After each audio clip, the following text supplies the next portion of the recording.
amigos, boa noite.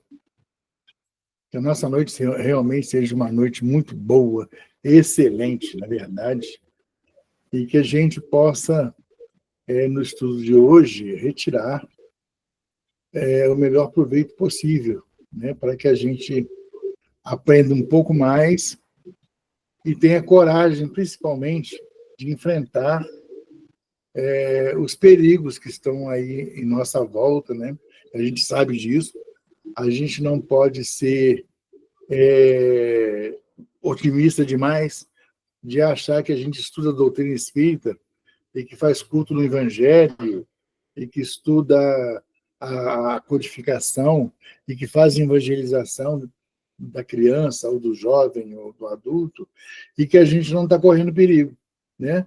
Talvez a gente não se dê conta do perigo por conta disso tudo que a gente faz, né? Porque tudo isso se transforma em proteção diária para que as outras coisas que devessem acontecer ou deveriam acontecer não aconteçam. Então, muitas vezes a gente não se dá conta. Mas é sempre bom lembrar que nós estamos em área de perigo, estamos em área de confronto, de direto, mundo espiritual com mundo encarnado com mundo espiritual com mundo espiritual, encarnado com encarnado. A gente está vendo como é que está o mundo aí, né? A paz que a gente tanto almeja, a paz que a gente tanto deseja ao final de cada ano, né? A gente sempre lembra do dia 31 de dezembro, quando a gente sai falando para todo mundo, né? Desejando feliz ano novo, que esse ano seja um ano de paz. Eu já estou com 70 anos, então eu escuto isso há 70 anos, ou pelo menos uns 65 de consciência reencarnada, né? Que eu escuto falando assim, que esse ano seja um ano de paz. Nós desejamos um ano de paz. Mas a gente nunca conseguiu, né? Eu falo pela minha idade. Outros mais antigos, os meus parentes que já se foram, todos desejavam a paz, mas nunca conseguiram. E cada dia que passa, a gente vê que a paz está ameaçada, né? Isso significa que estamos em perigo.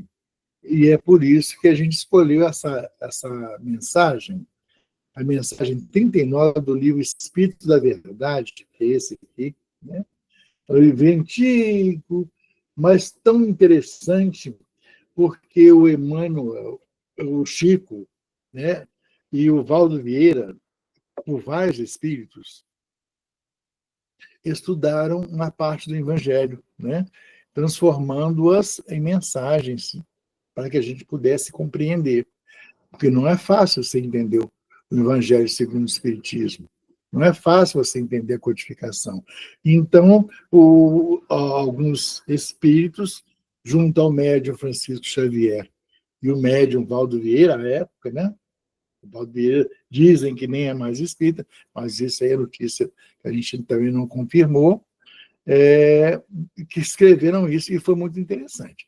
Então, se você quiser colocar para mim, Kelly, eu vou te agradecer de colocar o primeiro slide, por favor, para a gente começar essa obra. Olha, cada vez... Olha o perigo que a gente vive, de que a gente vive cercado. Cada vez que a irritação te assoma aos escaninhos da mente, segues renteando o sinal de perigo. Mesmo que tudo pareça conspirar em teu prejuízo, não convertas a emoção em bomba de cólera a explodir-te na boca. Isso aí é muito sério.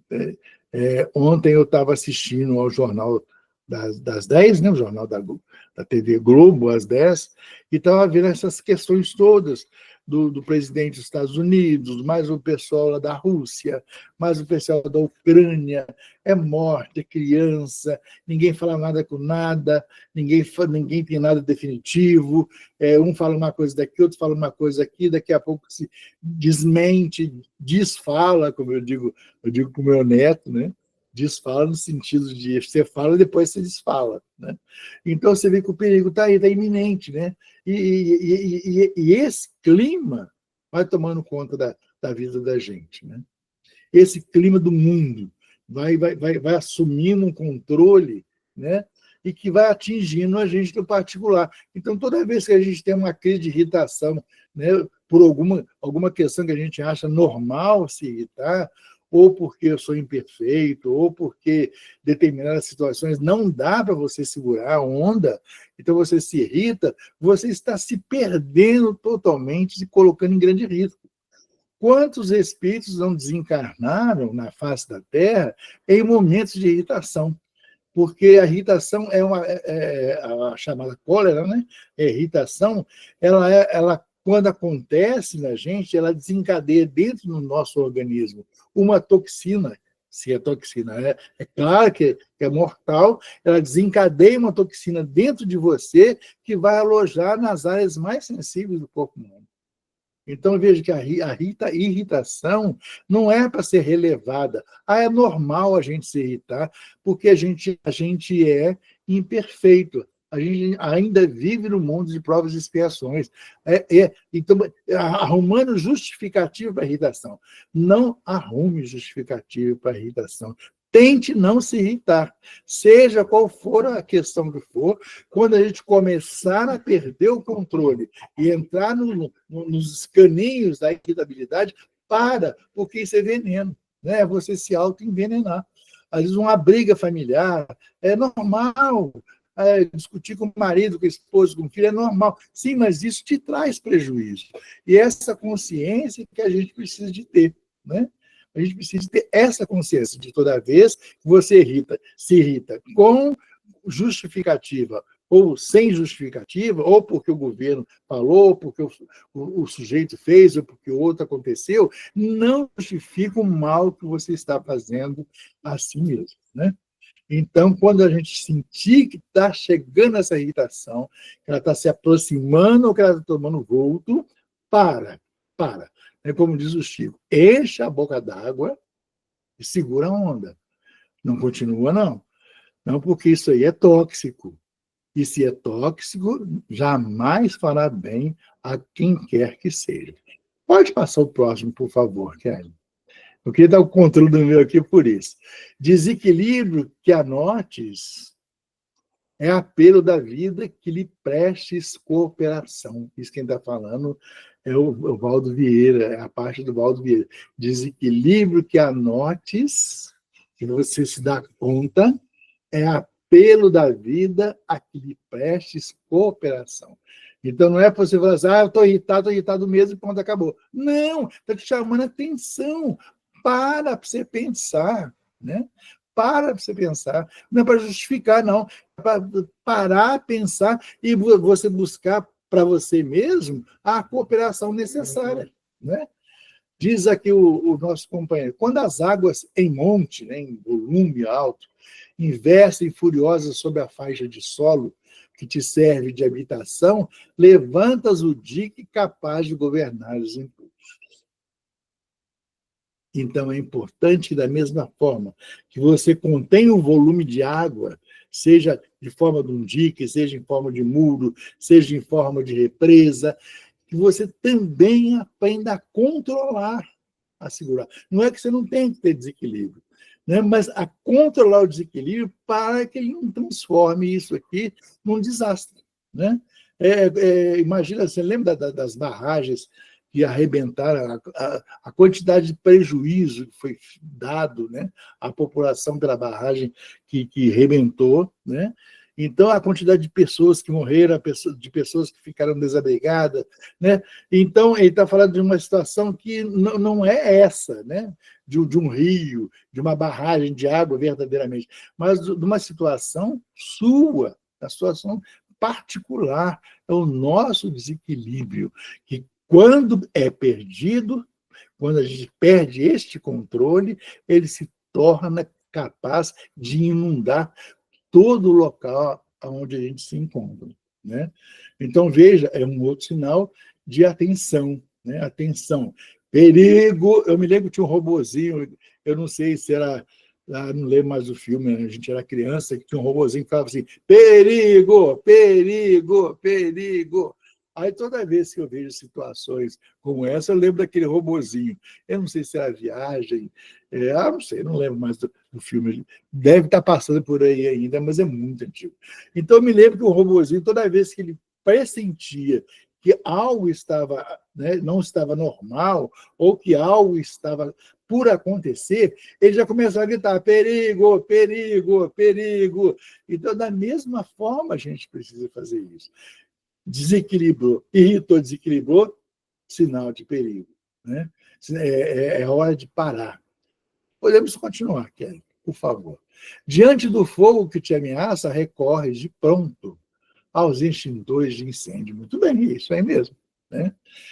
E toda vez que o curto-circuito reponta na rede elétrica, desligas a tomada de força para que a energia descontrolada não opere a destruição. Olha como é que nós somos pessoas previdentes. E os espíritos sabem disso, né? Quando o fogo te ameaça, você recorre aos extintores. Quando há uma ameaça de curto-circuito na sua rede elétrica, você desliga a rede, você faz qualquer coisa, desmonta tudo que tem direito.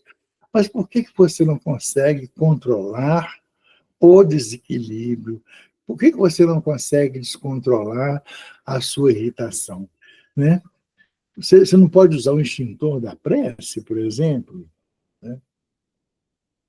É muito difícil falar isso, porque a gente fala, mas nem sempre a gente que fala está convencido disso.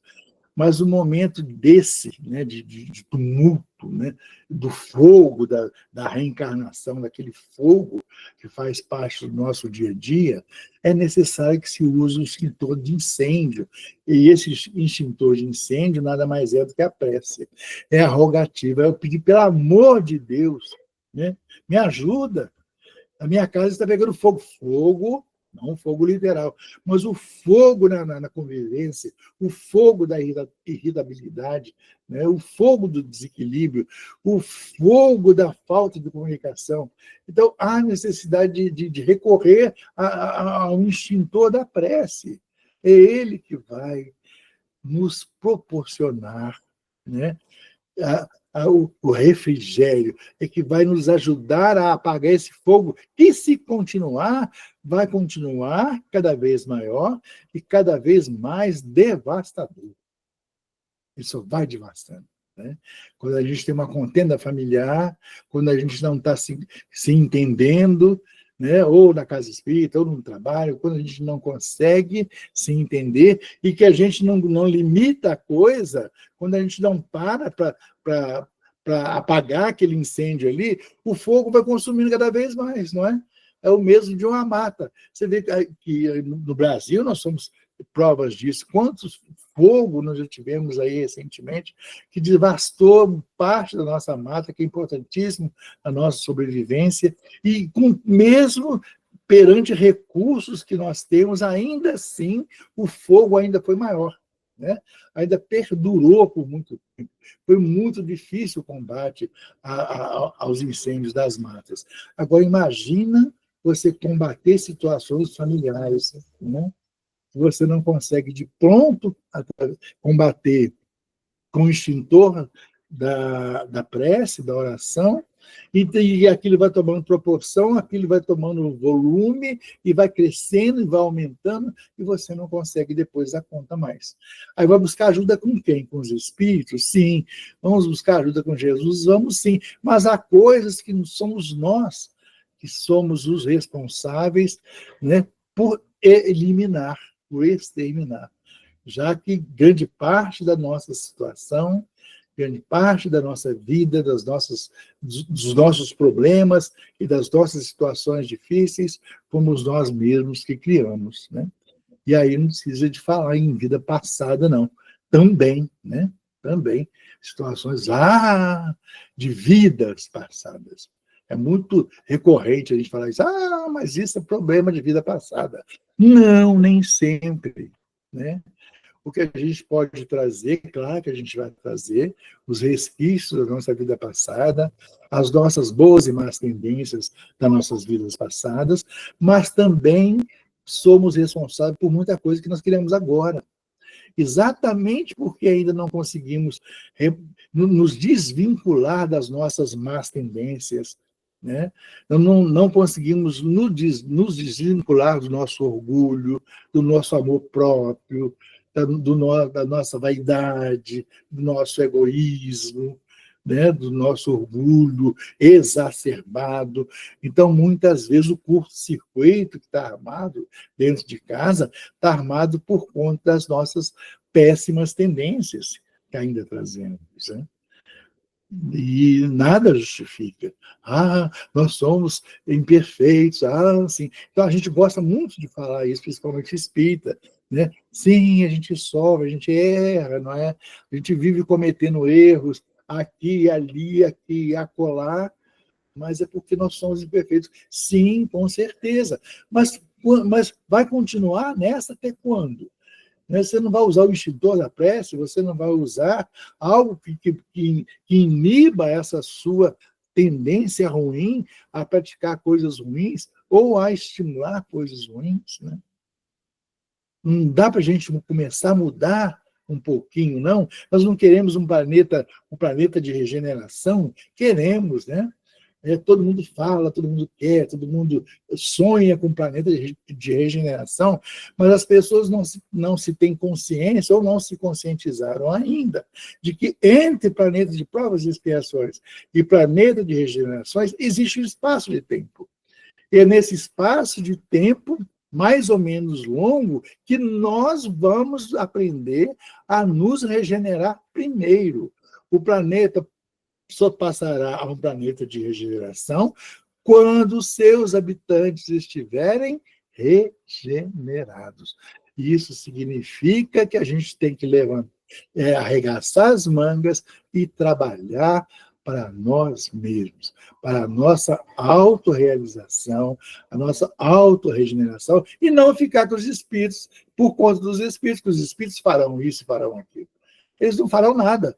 Eles farão aquilo que tiver que ser feito a partir do nosso merecimento, da nossa vontade e do nosso esforço em nos tornarmos melhores. Então, transitar de planeta, transitar de um lugar para outro, é muito fácil falar. Ah, daqui a pouco estamos num planeta de regeneração. Daqui a pouco, quando? Porque não depende da espiritualidade, não depende de Jesus, não depende de Deus, depende dos homens, são os homens que mudarão o planeta, né? A partir da modificação de si mesmos. Então, aí vem aquela consciência. Eu estou fazendo alguma coisa que presta? Eu estou tentando me regenerar de alguma forma? Essa é a grande questão, né? Que a gente trabalha muito na área de assistência social. Eu tenho feito algo por mim, para o outro eu sei que eu faço, né? Vou lá e arrumo sacolinha, e arrumo remédios na área de assistência social, e fazemos um trabalho brilhante, damos sopa e damos comida, mas o que eu estou fazendo por mim, dentro desse processo aí? Porque é muito bonito? É muito bonito. Merece aplauso? Merece aplauso. Mas eu tenho que ter a consciência que nesse processo de caridade, de assistência social, disso, daquilo, eu preciso estar me regenerando. Porque se eu não estiver conseguindo me regenerar, eu vou estar perdendo um tempo danado. Né? Eu estou ajudando o outro, isso é muito grato, isso traz para nós, né, bônus horas, como diz o André Luiz, mas eu preciso fazer algo por mim. Quer dizer, a regeneração do mundo começa com cada um de nós. Né? Não é a espiritualidade que vai chegar num passe de mágica com uma varinha, assim, pronto, mudou. Ó, a partir de agora, já não é provas e expiações mais, quem mudou, mudou, quem não mudou, mudasse, aqueles que não quiseram vão para outro lugar, e quem está aqui já está regenerado. Não é assim. É um processo. E se é um processo, é algo que exige arregaçar mangas e colocar a mão na massa. Né? Precisa se regenerar primeiro a si mesmo. Né? É necessário que você se regenere primeiro, antes de exigir que o mundo seja regenerado. Pode passar, por favor, Kelly. O próximo, por favor. Assim também, quando a prova te visite ou nos visite, não transfigures a língua em chicote do semelhante. Né? Se agressões verbais te espancam os ouvidos, ergue a muralha do dever, fielmente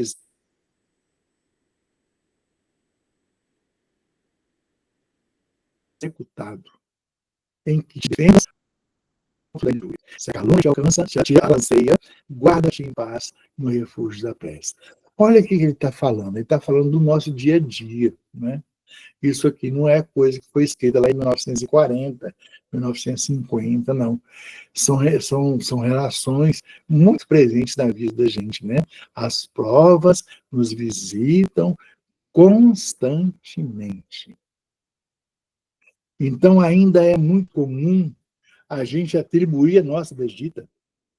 É muito comum a gente lançar sobre o outro a responsabilidade dos nossos erros, das nossas derrotas, das nossas, né, desditas, como diz aqui. Né? E a gente é o outro, a culpa é do outro, a culpa é do governo, a culpa é do Trump, é do presidente, é do meu vizinho, é daquele fulano, é daquele ciclano, é daquela que falou, daquele que lançou anátema. Né? Então, quando a prova te vem, ela vem para você. E ninguém tem responsabilidade sobre isso. Claro que a gente passa por situações terrivelmente criadas por outras pessoas, por algum processo reencarnatório que a gente não entende, somos inimigos, nascer na mesma família, né? A gente sabe disso, que dentro da família nasce uma série de espíritos que não são amigos, né? São espíritos que muitas vezes até se mataram em outras vidas, se traíram, se odiaram, então tem a oportunidade de nascer em determinadas famílias. Eu conheço uma família de 7 meninos, todos os meninos têm nome de artistas de cinema. Paupérrimos, são 7 filhos, um por ano, paupérrimos, sabe? E ali você vê que a situação deles é tão difícil, né? E é interessante que a situação é difícil, eles vivem pedindo ajuda e tentando daqui, tentando dali, mas uma coisa que a gente fala com eles, não jogue a culpa em Deus, né? Não é Deus que é responsável por essa situação. Não é Ele que criou um projeto de sofrimento para vocês, para que pudessem padecer de sofrimento. Pô, que pai é esse? Né? Que Deus é esse? Então, calma. Né? Ao invés de julgar a culpa neste, ou naquele outro, ou no governo, ou no fulano, ou no Beltrano, ou no dono do centro, ou no vizinho mais próximo, ou no parente né, mais complicado. Então, começa a abrir os ouvidos para si mesmo. Né? Então, é o que aqui o Chico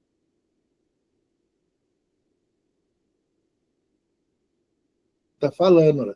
Se agressões verbais te espancam, a gente cansa de passar. Ergue a muralha do dever fielmente executado. Ora, se fala mal de você, mas a sua consciência está limpa, se a sua consciência está tranquila, então não se preocupe. Guarda-te na paz no refúgio da prece. O que a gente deveria fazer. E é muito bonito eles falarem isso para nós, né? Mas no dia a dia não é fácil. Né? A gente não cala. A gente ainda é orgulhoso. Se a pessoa calunia a gente move mundos e fundos para tentar arrebentar com a pessoa que te caluniou. Exatamente o contrário do que Jesus nos ensinou, né? Ele nos ensinou a amar o nosso inimigo. Então, veja, ele nos ensinou a amar o inimigo. Ele não chegou aqui na Terra para falar assim, olha, eu vim ensinar para vocês que vocês devem amar os seus amigos. Ele fez exatamente o contrário. Ama os teus inimigos. Porque essas relações que estão aqui estampadas nesse slide acontecem diariamente.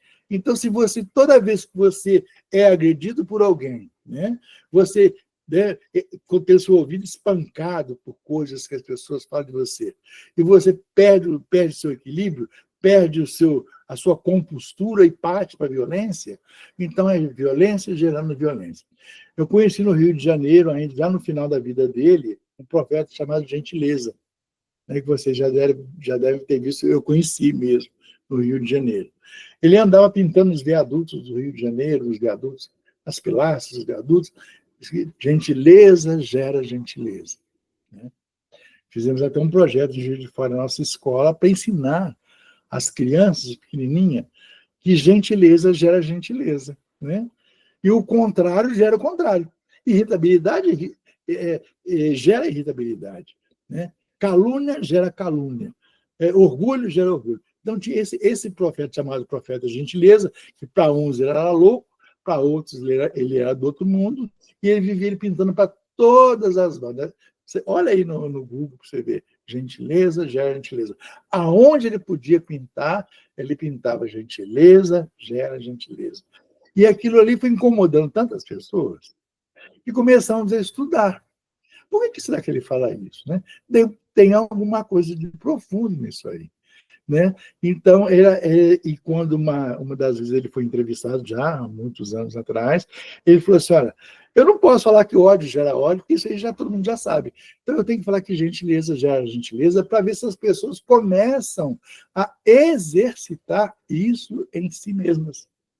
Né? Se eu faço uma gentileza para alguém, certamente alguém vai fazer uma gentileza para comigo também. Se não é a pessoa com quem eu fui gentil, uma outra pessoa será.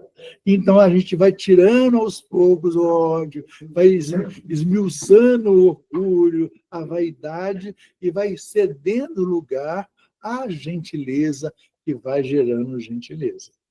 Né? Então, a gente não aprendeu isso ainda. A gente ainda assim, bate e leva. Né? Como eu trabalhei na escola há muitos anos, né? Então eu via muitas as brigas, no meio as brigas das crianças, né? Que é normal, aspas, e uma criança desentender com a outra, brigar e tal, xinga e fala. Aí vem os pais, ao invés de conversarem e chegar a um determinado ponto, os pais se agridem também. Né? O meu filho não nasceu para apanhar. Eu ensino para o meu filho isso. Ora, se você sair de casa, apanhar na rua e chegar em casa chorando, você vai apanhar também. De novo, porque filho meu não nasceu para apanhar. Né? E todos nós nascemos e renascemos aqui na Terra para apanhar, aspas, da vida que nós, né, planejamos. Então, veja que ainda temos essas questões de agressividade. E é por isso que quando a gente fala assim, gentileza gera gentileza, é uma coisa que precisa ser repassada diariamente. Agressões geram agressões, mas gentileza gera gentileza. Pode passar, Kelly, por favor. Senão daqui a pouco eu passo da hora e não falo mais nada. E aí, para a gente lembrar do que a gente está falando, aí já não é mais do livro Espírito e Verdade, é lá do Evangelho, só para a gente lembrar que tudo isso que nós falamos até agora está escrito lá no Evangelho. Lá, né? Bem-aventurados que são brandos, porque possuirão a terra. Né? Bem-aventurados que são brandos, porque possuirão a terra. Aí é São Mateus, e depois São Mateus também. É São Mateus capítulo 1 e São Mateus capítulo 5, versículo 5.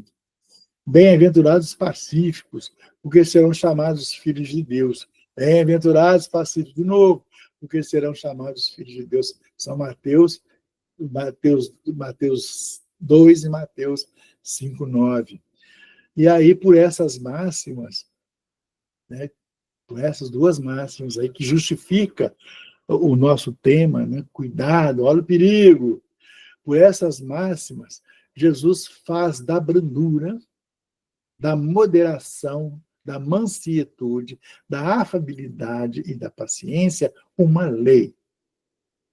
Prestem atenção, está no Evangelho. Por essas máximas, Jesus faz da brandura, da moderação, da mansietude, da afabilidade e da paciência uma lei. Sabe o que significa isso? Lei, ela é colocada, todos têm que cumprir. Uma lei. Ele não colocou uma moderação, ele não deu um conselho. Ele colocou isso como a lei que gera, né, que vai gerar o amor e ser capaz de modificar o nosso mundo. Então, ele colocou como lei, é a lei do amor. Lembra do mandamento? O mandamento é lei. Né? Mas qual é o mandamento maior? Amar a Deus sobre todas as coisas, eu posso como si mesmo. Mas não é mandamento, é lei. Né? Ela vem lá das leis de Moisés, das 10 leis de Moisés. Ela ama a Deus sobre todas as coisas. É lei. Ele não está fazendo um convite. Ele está dizendo a lei que vai gerar o universo lá no futurão vai ser a lei da brandura, da moderação, do amor, da afabilidade, né?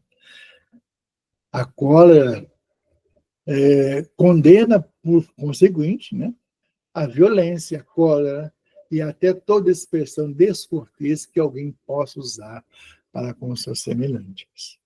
Você conselha lá no Evangelho segundo o Espiritismo, bem-aventurados brandos, né? Passa para mim, Kelly, por favor.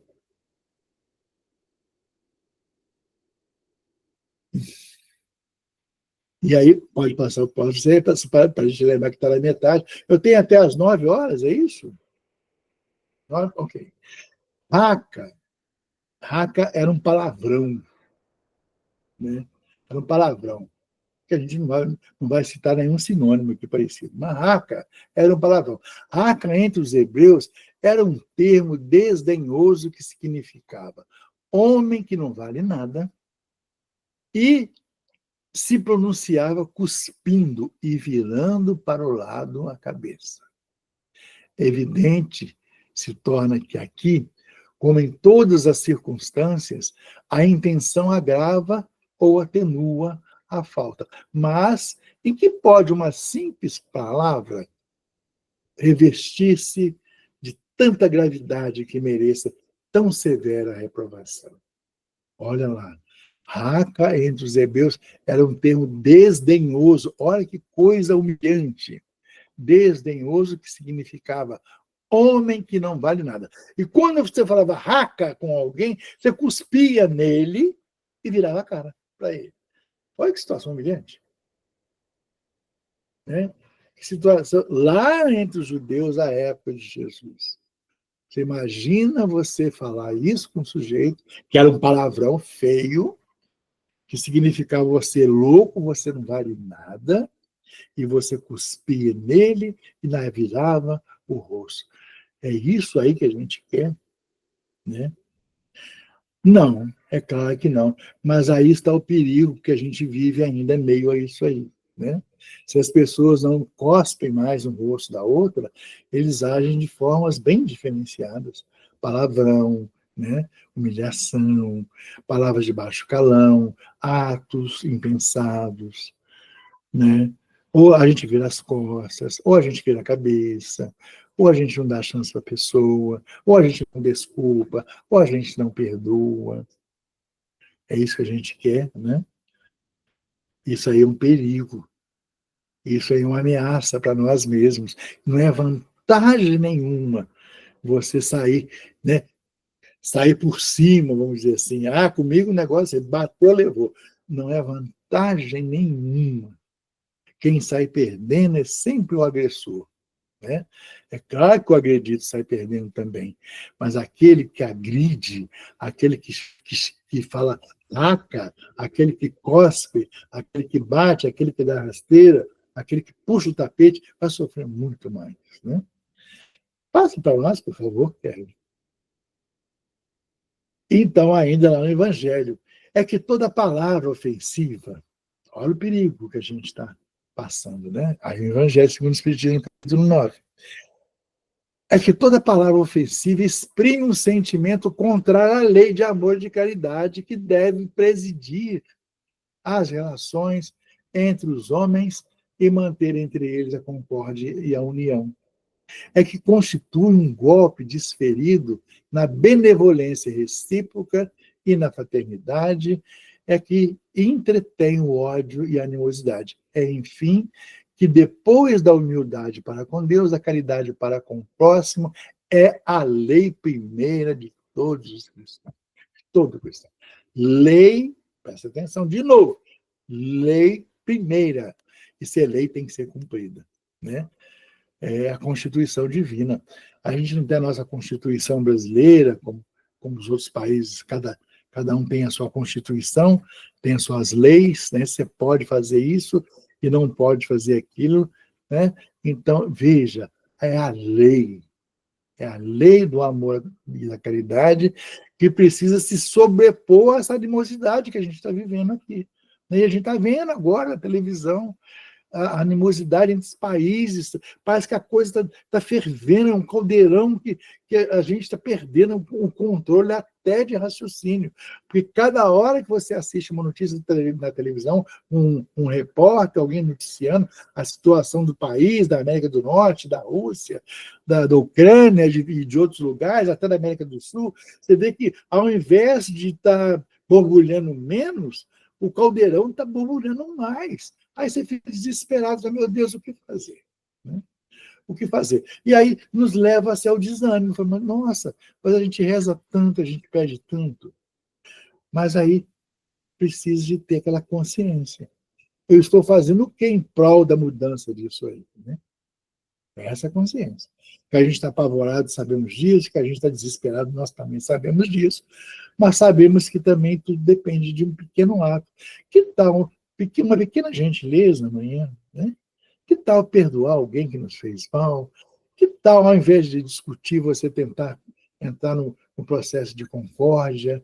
Ao invés de desunir, você unir? Né? Então, ao invés de você entrar nesse processo, tem que ser assim, é lutar contra a animosidade.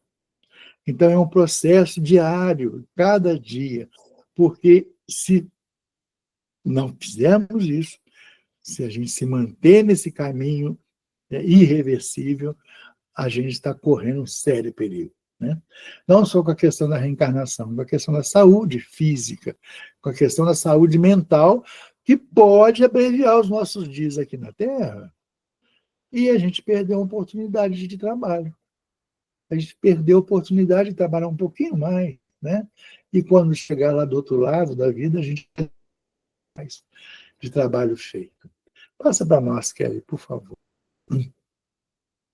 E voltando lá no final da nossa mensagem, então, né? Vou tomar água enquanto isso. Pode passar aqui.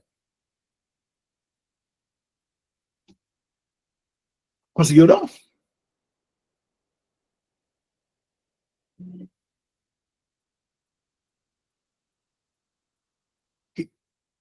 Você não conseguiu. Ah, sim, ótimo.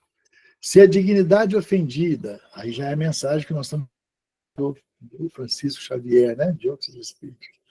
Se a dignidade ofendida dentro de ti surge transformada em excesso, em aceso estopim para deflagração de revolta, deixa que o silêncio te emudeça, até que a nuvem da crise te abandone a visão, sobretudo à frente de qualquer companheiro encolerizado, não lhes agrade.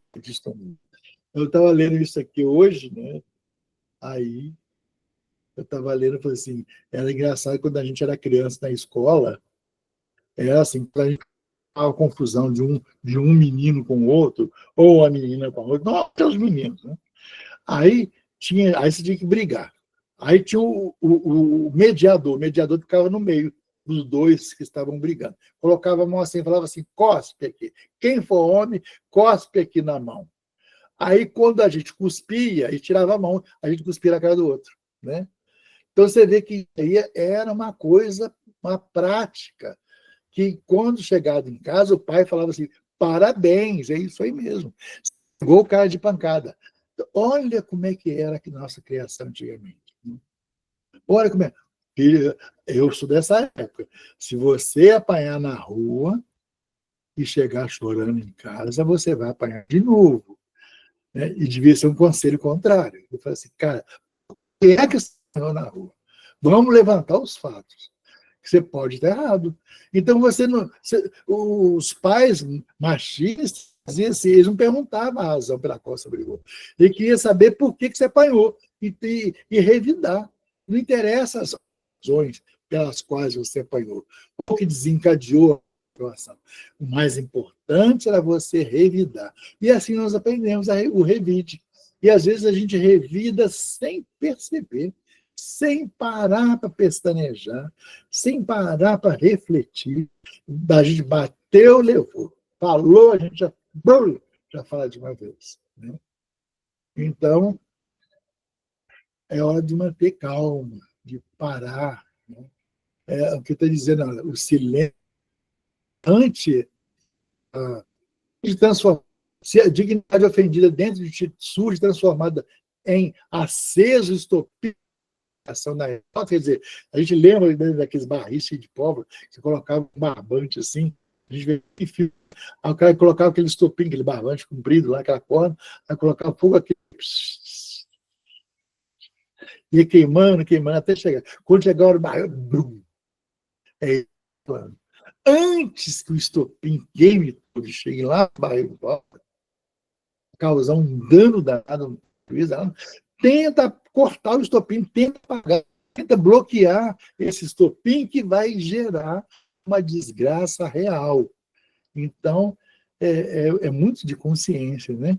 Você está vendo o estopim ali queimando, queimando, queimando. Você vai esperar explodir? Não, corta ele, apaga ele, pisa nele, joga água nele, faz alguma coisa, né? Para a gente não piorar mais a nossa situação e certamente a situação de outras pessoas também, principalmente do companheiro encolerizado que a gente vê mais, né? A pessoa ofende, ofende, ofende, ofende, e a gente quer revidar, porque a gente também não é fácil, a gente está nesse processo, e a gente quer revidar, revidar, revidar, revidar, revidar, e às vezes a gente piora muito mais. Às vezes é preferível passar por bobo e se manter. A minha mãe falava que é preferível ser um covarde vivo do que um herói morto. Minha mãe era o contrário do meu pai. Meu pai era machão, a fim da gente resolver tudo na pancada. A minha mãe falava assim, olha, é preferível um covarde vivo do que um herói morto. Ou seja, é preferível, em determinados momentos, você parar, passar por bobo, passar por covarde e se manter vivo, tranquilo, né? Então, minha mãe falava muito isso. Pode passar para nós, Kelly, por favor. Eu nem sei quantos tem mais. Ninguém cura um louco zurzindo-lhe o crânio. Ninguém consegue.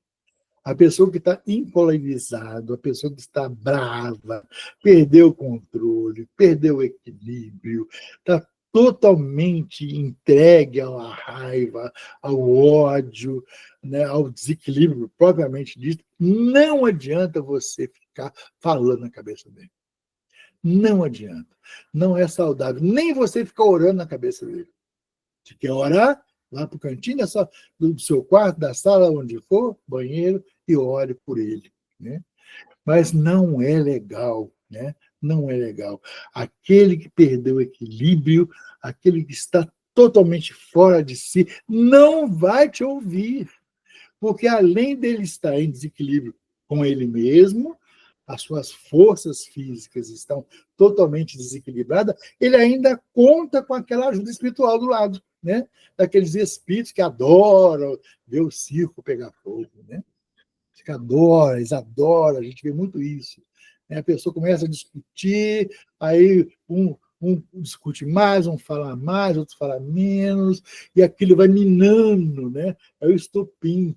Aquilo vai minando, mas a pessoa não quer brigar, a pessoa fica, não, para com isso, eu não quero discutir, mas a pessoa está desusindo a cabeça do sujeito ali, falando, falando, falando, falando, até que o estopim explode, né? Até que o estopim queima e faz o barril explodir, né? Então é isso que os espíritos estão chamando a atenção. Cuidado com isso aí, porque isso aí ainda continua presente no nosso dia a dia, né? Não dessas formas que foram escritas aí pelo Valdo Vieira e pelo Chico Xavier, mas de muitas, de milhares de outras formas. As pessoas te agridem, as pessoas te lançam olhares desafiadores. As pessoas querem ver você perder o equilíbrio, quer ver você colocar fogo no estupim e deixar o barril explodir. Então, é o dia a dia nosso. A gente está vendo isso. Eu tenho medo, eu estava comentando hoje de manhã, que eu tenho ficado meio que depressivo de ver as notícias ruins. É morte, é criança, é estupro, é isso, é aquilo, é guerra, eu sou bombardeando a criança. Rapaz, tem hora que você não quer ver televisão mais, porque é tanta notícia ruim, né, que você fala, meu Deus do céu, onde vai parar isso? Né? Aí o que você faz? Você pega o livro, vai ler, você quer ver televisão, você procura um programa mais agradável, você quer se divertir, você procura um outro jeito, porque o mundo está realmente em chamas, né? Em todas as situações. Todas as situações. E aí vai entrando na política, né, um tentando ferrar com o outro, aproveitando a oportunidade de sofrimento de um povo, ao invés de ajudar o povo que sofre, ele vai fomentando o ódio, fomentando isso, fomentando aquilo, e fazendo a coisa cada dia pior, né? Então, se alguém te lança em rosto um golpe da intemperança é a pessoa destemperada, na verdade, né? Da intemperança de espírito, ou se te arroja a pedrada do insulto, desculpa irrestritamente. E se volta a ferir-te, é indispensável que reconheças na presença de um enfermo em estado grave, a pedir-te amparo do entendimento e o socorro da compaixão. Essa é a parte mais difícil, né? É a parte mais difícil que tem. E é a parte que nós, espíritas estudiosos, já deveríamos estar exercitando, né? A partir da gentileza, né? A partir de fazer o ouvido de mercador, a partir, né, da convicção de que nós estamos aqui para servir a um propósito regenerativo e estamos tentando servir aos propósitos do Cristo também, que está contando demais com os nossos braços e com as nossas pernas. Com quem que Jesus vai contar nesse processo de regeneração? Claro que ele vai contar com falanges imensas, espíritos, né, perfeitos, e espíritos mais ou menos, e espírito terra-terra também. Né? Tem um caso muito interessante, eu não me lembro do livro, mas eu posso, é porque eu lembrei agora, mas eu vou procurar saber, porque agora eu não sei mais. Diz que no Rio de Janeiro, o Bezerra de Menezes tinha um amigo, sabe? Muito, mas um amigão mesmo. Serviram juntos, foram para o exército juntos, eram amigos, muito amigos. O Bezerra enveredou pelo caminho da medicina e da pobreza, e foi ajudar os pobres, e fez isso, fez aquilo. E o sujeito que ele continuou crescendo, mas amigo dele, né? Ficavam longe nas atribuições, nos projetos sociais, mas eram amigos. E quando chegou, aí passaram-se uns anos, e aí o Bezerra de Menezes desencarnou e o amigo permaneceu encarnado aqui na Terra. E quando chegou a hora desse amigo desencarnar, ele pediu muito a Deus que ele gostaria que fosse o Bezerra de Menezes a fazer o desligamento dele. Ele queria muito que o amigo viesse retirar ele do corpo, né? Já que eles foram tão amigos, nada mais justo do que querer que um amigo venha te retirar do corpo. E assim foi feita a solicitação ao Bezerra de Menezes, que imediatamente aceitou, né, a proposta. Só que quando o Bezerra de Menezes chegou no local onde morava o amigo, ele encontrou um lugar totalmente em desequilíbrio, né? Um lugar desequilibrado, envolvido em nuvens de fluidos tóxicos, de pesar, de ódio. Era um lugar horroroso. A casa do sujeito era uma casa onde as pessoas ainda já estavam discutindo, disputa dos bens que aquele sujeito ia deixar.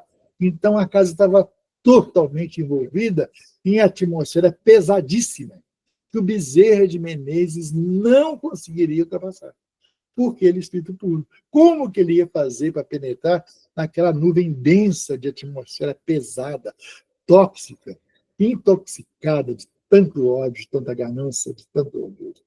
Aí, olha que interessante. Então, ele tem uma ideia e pede ajuda aos outros espíritos para que pudessem, então, convocar os espíritos mais terra-terra. Espíritos mais terra-terra. Aqueles que ainda estavam mais desenganados, que ainda estavam por aqui, mais perto da Terra, mais preso à atmosfera terrestre. para conseguir entrar na casa. Aí vai chamar os indígenas e outros espíritos desencarnados que estavam por aqui, né? Escravos, indígenas, outros aqui, outros boêmios, né? E pegou aquele pessoal que estava ali e que precisava trabalhar também, né? Para poder seguir e ir até a casa do amigo e de lá, e lá tirar toda aquela atmosfera tóxica. Olha que interessante isso. Aí diz que os índios chegaram, aqueles espíritos mais terra a terra, chegaram, meteram o braço e tirando aqueles fluidos pesados. Retirando aquilo tudo, foi limpando aquilo tudo. Tirando aquilo tudo. Eles tinham condição. Olha o trabalho deles. Todos têm lugar no trabalho do Cristo. Né? Por tirando, limpar, tirar, embolar aquele, julgar para lá, e a espiritualidade maior foi pegando aquele fluido, transformando aquele fluido, fazendo um trabalho químico, físico com aquele fluido. Aí o Bezerra de Menezes entrou e desencarnou o amigo dele. Né? Então, veja que interessante.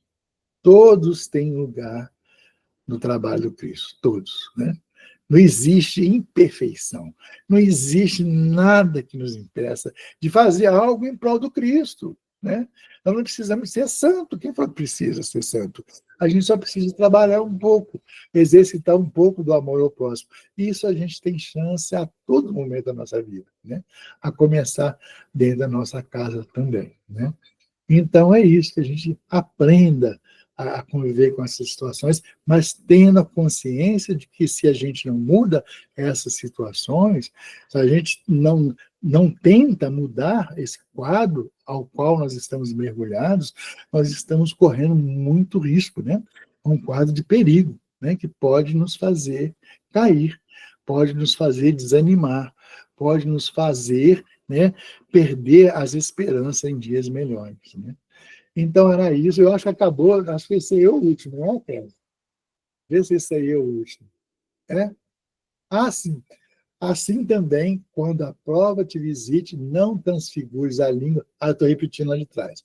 Assim também, quando a prova te visite, não transfigures a língua em chicote dos semelhantes.